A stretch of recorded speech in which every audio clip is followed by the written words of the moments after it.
দুটা কথা রয়েছে, ত্যাগী আর ভোগী।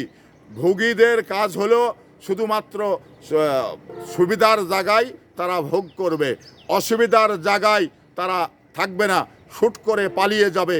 তো এই ত্যাগী আর ভোগীর ভিতরে যদি বিশ্লেষণ না করা যায় তাহলে হয়তোবা ক্ষতির সংখ্যাটাই বেশি হয়। কারণ আমরা ত্যাগী যারা, তারা কিন্তু আসলেই দরদি, কারণ তারা দলকে যথেষ্ট ভালোবাসে। তারা দলের দুর্দিনে মানে বুক পেতে দেন। কিন্তু ভোগী যারা, তারা মানে ওই বুক পেতে দেওয়া তো দূরের কথা, ওই আশপাশেই এই সমস্ত ভোগীরা থাকবে না। তো ভোগীদের দিয়ে আপনি দল চালাবেন, দল চলবে না। কারণ দল চলবে হলো ত্যাগীদের দিয়ে, কারণ ত্যাগীরা কখনো দলের সঙ্গে বেইমানি করেনি এবং করবে না। কিন্তু ভোগীরা অহরহ বেইমানি করে তারা মুনাফা লুটে পালিয়ে যাবে।